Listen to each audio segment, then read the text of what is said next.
Assalamualaikum warahmatullahi wabarakatuh. Kami di sini akan memaparkan dan mempresentasikan hasil diskusi kelompok kami mengenai seberapa Pancasila sih kami. Nah, untuk lebih dalamnya, mending kita simak dan tonton, dan kita ambil beberapa kesimpulan dari materi yang kami akan bahas. Pertama, itu ada tantangan ideologi. Yang pertama, ekstremisme, yaitu sikap yang terlalu berlebihan dalam mempercayai atau membela sesuatu sampai menolak pendapatan orang lain. Yang kedua, radikalisme, yaitu keinginan untuk mengubah keadaan dengan cara cepat dan keras, tanpa pikir panjang.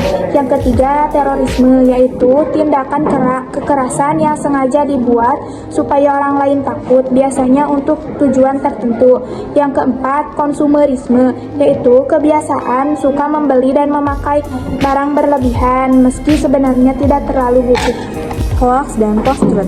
Salah satu dampak dari meningkatnya pesat teknologi informasi adalah banjirnya informasi, mau yang penting maupun tidak. Karena itulah banyak kita jumpai hoax di media sosial.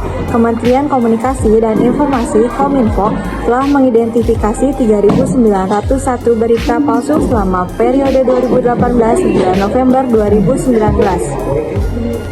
Dalam ilmu komputer dikenal dengan istilah garbage in, garbage out. Artinya, jika yang kita terima atau kita konsumsi adalah sampah pula lah yang kita keluarkan. Beredarnya hoaks membawa kita pada suatu kondisi yang disebut post-truth, pasca kebenaran. Dalam kamus Oxford, makna post-truth adalah dikaburkannya publik dari fakta-fakta objektif. Selanjutnya itu ada poin C tentang tantangan global. Dan kita adalah warga Indonesia sekaligus warga dunia. Dengan kemajuan teknologi, batas antar negara semakin tipis, sehingga kita bisa berkomunikasi dan bersaing dan bangsa lain. Untuk itu, diperlukan kompetisi dan keterampilan abad ke-21 agar mampu bersaing secara global. Lalu yang kedua ada peluang berpancasila dalam kehidupan global. Yang poin pertama yaitu ada bangsa yang religius, ramah dan damai. Indonesia dikenal religius, ramah dan damai meski hidup dalam keberagaman agama, suku, ras dan bangsa. Seperti ada tradisi kejot di Bali berupa pertukaran makanan saat gabungan, melambangkan keakraban antar umat beragama. Yang kedua, ada pelang gandong di Maluku. Itu adalah perjanjian persaudaraan antar negeri berbeda yang diikatkan dengan sumpah sakral. Yang ketiga, ada bakar batu di Papua, dipakai untuk menyelesaikan konflik antar suku serta wujud syukur dan perdamaian. Dan yang keempat yaitu ada bahaum di Dayak, berarti musyawarah dengan semboyan hidup adil, jujur dan berdasarkan ketuhanan. Ada banyak tradisi lain yang memperkuat kerukunan dan persaudaraan bangsa. Indonesia juga merupakan bangsa religius yang menjaga keseimbangan jasmani dan rohani. Peluang berpancasila di poin D, Pancasila sebagai kekuatan. Nilai ketuhanan bangsa Indonesia tidak terjebak pada ideologi materialisme yang menjunjung tinggi materi di atas segalanya.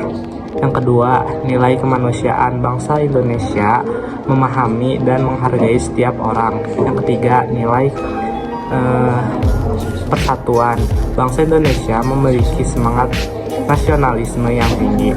Yang keempat, nilai musyawarah bangsa Indonesia senantiasa mendahulukan musyawarah. Yang terakhir ada nilai keadilan.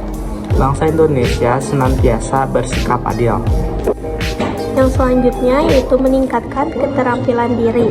Yang pertama yaitu kolaborasi. Sangat penting karena banyak hal yang tidak bisa diselesaikan sendiri. Contohnya dalam startup yang melibatkan banyak pihak.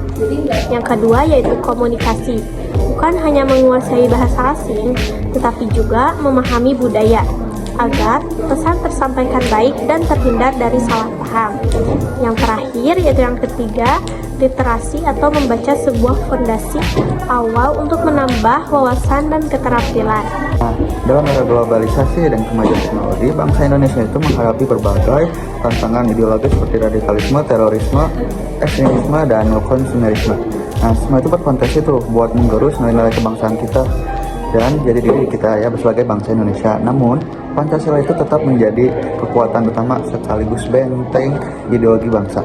Nilai-nilai Pancasila itu membantu kita untuk membimbing masyarakat agar bisa menjunjung tinggi persatuan, menghargai perbedaan, melawan diskriminasi, serta mencegah gaya hidup yang berlebihan.